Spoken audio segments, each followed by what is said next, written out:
Hey everyone, welcome back. In this video we are going to talk about connectors, one of the key ways to connect your agent to external systems and services. If you want your assistant to pull data from SharePoint, send a Teams message, check a calendar, or even connect to your CRM, connectors are what make that possible. Let's break it down.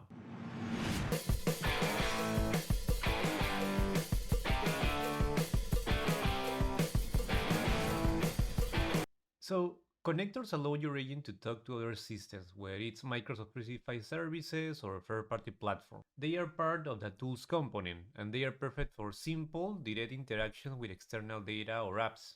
Copilot Studio supports over 1,200 prebuilt connectors, and they cover a wide range, including Outlook, Teams, SharePoint, Dataverse, Dynamics, and many more.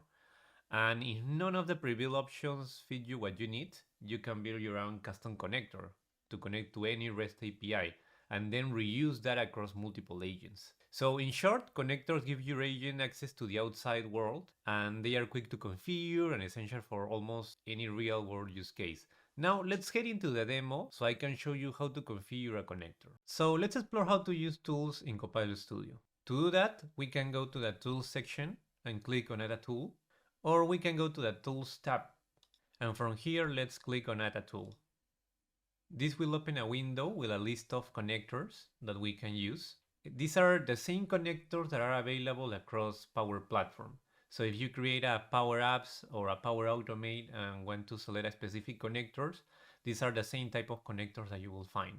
However, there are different categories here. We don't only have connectors, but we also have flows or model context protocol. That is an option that has been recently added.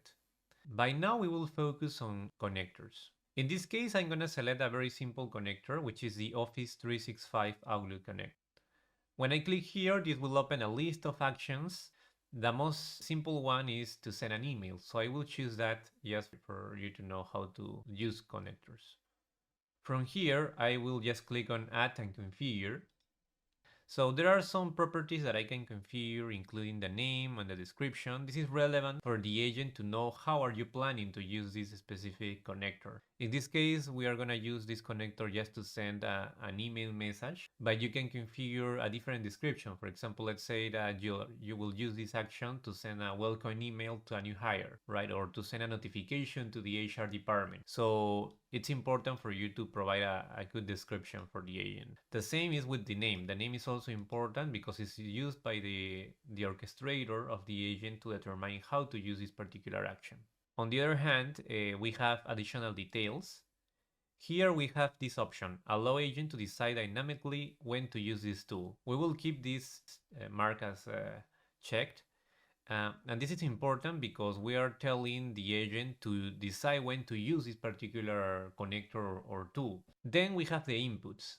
These are basically the properties that we will need to configure, so the particular action will know which information is going to be provided. In this case, we have three main input properties, to, subject, and body. For this particular case, and to make it simple, we will configure the to value and we will provide a custom value.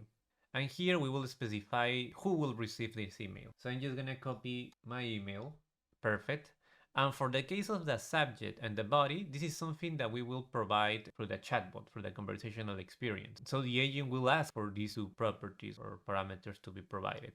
That's why we have the option dynamically fill with AI. And that's it. It's ready. So I'm gonna click on save. And then when we go to the tools section, we will see that our first action or tool has been configured. So let's test this capability. I'm gonna send the prompt, send an email. And this will identify that I am referring to this particular action. The agent will use this action. We already have configured the to property, but it's asking me for the subject and for the body. So for the subject, let's put a simple text here. Onboard Henry R to the company. And then for the body, I'm going to specify as well another text. Since this is the first time we are testing this capability, I will need to click allow. And perfect, the email has been successfully sent, and we can review basically how the action has captured the subject and the body that I provided through the chat. Now let's review my email to see if it actually worked. So if I open the email, we will see that it has been successfully sent, including the title and the subject. So now let's continue exploring other connectors. I'm gonna go back to Tools, and then I'm gonna click on Add a Tool. Let's select the Planner connector. And in this case, I'm gonna select a very simple action, which is to create a task on Planner. I'm gonna click on Add and Configure. In a similar way, this will add the connector to the list of tools, and I have the option to configure the name and the description.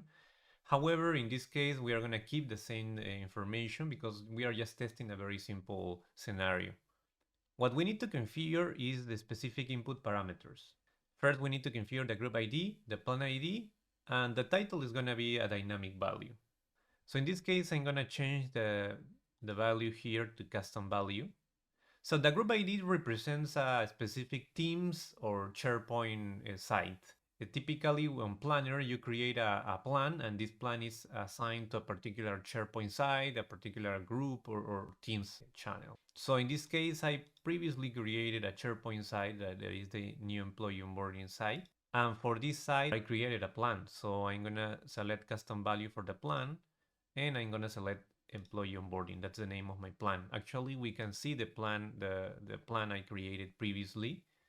And we see this has been assigned to that particular SharePoint site. And with that, I think we can just click on Save. We also have the option to configure other properties. For example, if I click on Add Input, I can select, for example, the bucket ID, the start date time, due date time. This is information that we can easily add. For example, then we have these colors. These colors represent the different tags or tagging that we can use here, right? As you see, if I change the values, basically I will have the opportunity to configure these values here to put a true or false value. However, in this case, we don't need that. But I would like to add priority. So I'm going to select this one. And you will notice, actually, we click on Customize, you will notice that there is a description that explains the values that this particular property receives. So, for example, the valid range of values is between 0 and 10, and low priority starts with 0, and the highest priority is 10. So, taking that into consideration, I'm just going to save the values, and with that, we are ready to test. I'm going to select this option again, similarly to the previous scenario, just to see how the agent or the orchestrator identify which action to use. So I'm going to just refresh here, and then let's send the prompt, create a task. And in this case, it has, of course, identified that we are referring to this particular action. It already have captured the group ID based on the information I provided, the same with the plan ID. But in this case, I have to provide the title and then the priority. So the title will be, for example, I have already a title here. It will be to schedule an onboarding meeting with Henry Ross. This is a new employee. And then what priority would you like to assign? And it's providing me details. These questions has been automatically generated based on the description that I have provided to each of the specific properties. So in this case, I'm going to put the value 3. Again, this is the first time I'm using this connector, so I need to allow the use of this connector in my agent. And it has created this particular task. If we go to the plan in Planner and I refresh, we will see that this action has been successfully created with a level of priority, of course. So let's explore additional scenarios. I'm going to add an additional tool. In this case, I'm going to add a SharePoint connector. So for this particular scenario, I have already created a SharePoint list in my SharePoint site. The SharePoint list is the new hire list, and I have created a very simple fields. We have the title, which represents the name of the new hire.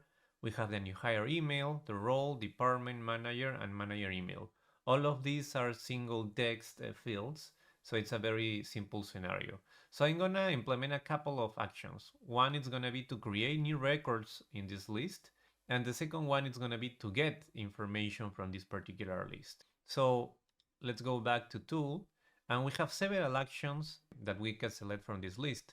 Let's select one that it's very simple, which is to create an item. So to do that, I'm going to click on create item and add and configure.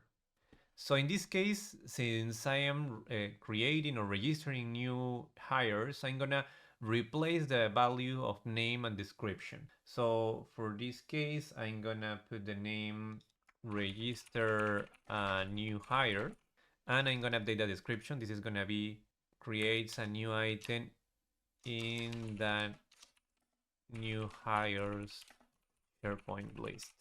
Use this action when someone asks to register a new hire. Perfect. Let me save the changes. And now in the input section, we need to configure the SharePoint site. So in this case, this is my SharePoint site, the HR onboarding portal.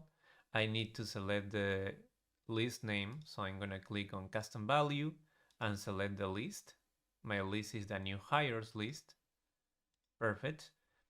And then once I have selected a new hires list, then I need to add the specific fields I want to register, right, in that particular list. So if I click on add input, we will see all the different fields that exist on my list.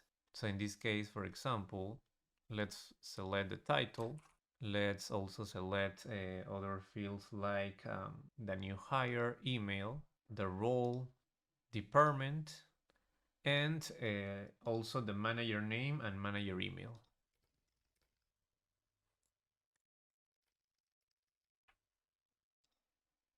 And let's save. In this case, I'm gonna go to the title, and since the title represents the full name of the new hire, I'm gonna make a simple change. So if I click on customize, here I can change the description. In this case, I'm gonna, instead of title, I'm gonna put full name, and I'm gonna describe this field as this is the full name of the new hire. And I can, of course, do the same for each of the fields to provide more detail. For example, this is the email of the new hire, and I can even provide an example of an email. No?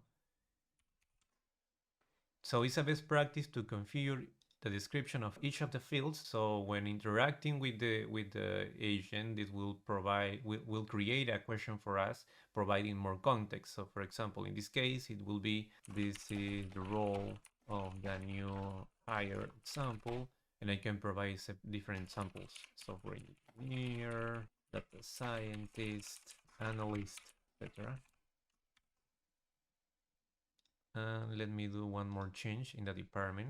This is the department of the new hire, and I can provide some examples like engineering, operations, IT support, and I'm gonna save that information. And you will notice how the questions that the agent provides will change based on that information. So if again I test register a new hire, it will invoke the action again, and in this case it's going to ask for the full name of the new hire instead of the title, how in the way it did before. So again, let's create, let's say, then when it asks about the email, it's also providing an example based on the description I provided. So and the same is going to happen with the rest of the fields. So in this case, it's not only asking me for the role, but also providing me some examples. Let's say this is a software engineer, and for the department the same. Is the engineering department. And it will, of course, create the record for me. Okay, so let's add one more simple action. Let's go back to tools. I'm going to click on add a tool, and I'm going to click again to SharePoint connector. And from here, I'm going to select another simple action, which is to get items from the SharePoint list. Click on add and configure, and this will add this action to my list of tools. This particular action is is more simple than the previous ones. But again, I will change the description. Get a list of new hires. And I'm gonna put the same description here. And I just need to configure the list, the SharePoint site first, which is the HR onboarding SharePoint site. And then for the list, I'm gonna select the value. This is gonna be the new hire list. And I'm gonna click on save.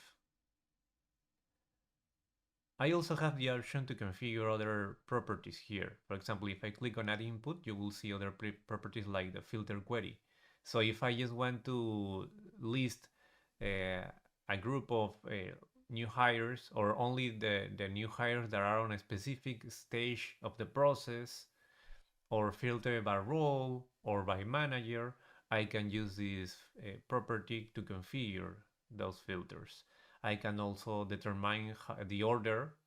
How should we present? What's the order that we should use to present the records? The number of items I should receive. And I can also create views in my SharePoint list and use those views. So this will help me, for example, determine which fields we want to present as a result. So there are different options that we can configure. We will see that in a future video as well. So let me test this very simple action again. So if I send a prompt, get a list of new hires, this will invoke my get a list of new hires action. This is a SharePoint connector. I'm gonna click on allow again. And this will generate this summary of records from my SharePoint list, including the relevant information like the full name, role, department, manager, and email.